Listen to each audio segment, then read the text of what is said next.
اللهم يا سميع الدعاء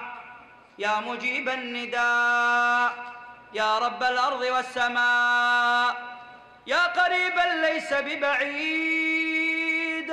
يا سامع المناجين يا مجيب الداعين يا أرحم الراحمين يا جابر المنكسرين يا قابل التائبين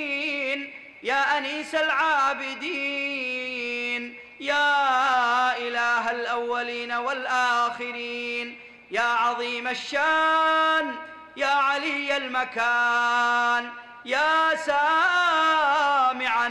يا من يرى حالنا يا من يعلم مكاننا يا من يكشف أسرارنا ويعلم أخبارنا يا الله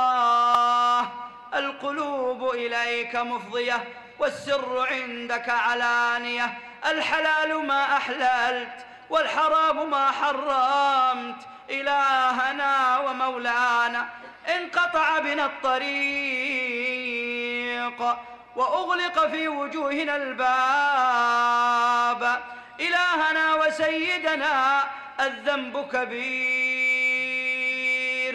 والحال كما ترى إلهنا فما ترى فيما ترى يا من ترى ولا ترى فما ترى فيما ترى يا من ترى ولا ترى أتتركنا للنار وجهنم أم تبعدنا عن بابك ونندم سيدنا ومولانا من لنا غيرك من لنا سواك أقبلنا عليك بذنوبنا الكبار ومعاصينا الثقال وجرائمنا وفضائحنا يا ساتر عيوبنا يا مولانا ويا خالقنا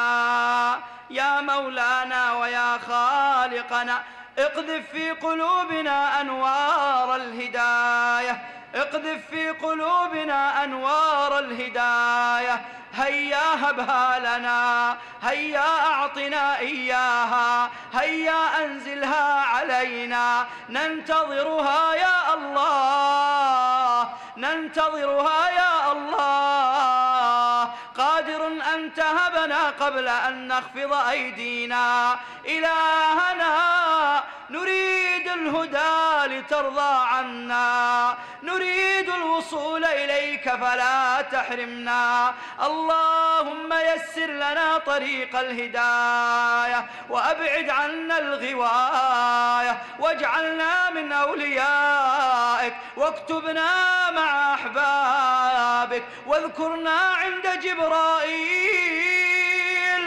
اللهم باه بنا ملائكتك سيدنا